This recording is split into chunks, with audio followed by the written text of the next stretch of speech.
Governor Cooper is pushing back on reports about whether he could run alongside Vice President Kamala Harris if President Biden drops out of the race. It is a talker for days now. Sure is. Our Capitol reporter Michael Hyland is live in Raleigh. And Michael, what did he say when you asked him about this?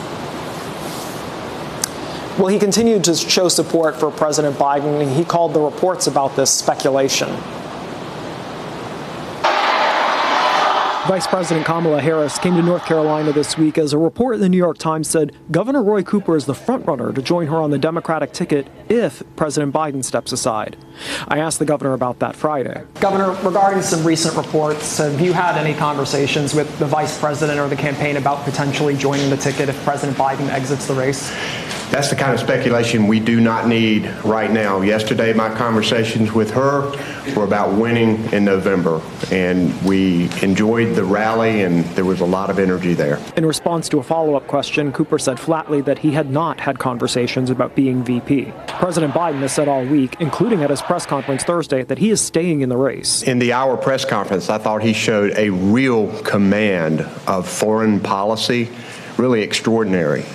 I don't think Donald Trump can talk about foreign policy coherently for 1 minute unless it's talking about the murderous dictators that he loves and admires. Republican Congressman Richard Hudson posted on X that Americans deserve a commander-in-chief who can demonstrate strength on the world stage, not one who forgets who his own vice president is.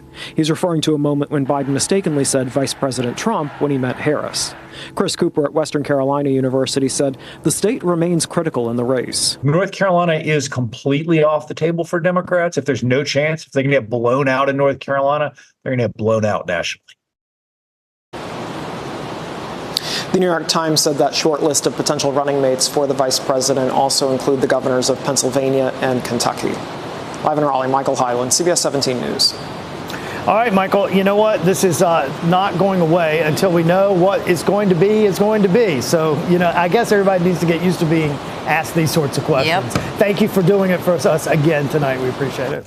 So now we want to hear from you. Did the president's news conference give you more or less confidence in him? And this is closer than it was at 4 o'clock. Yeah. 52% less, 48% more. If you'd like to vote, go to our CBS 17 News app, click the menu in the upper left corner and select CBS 17 Votes.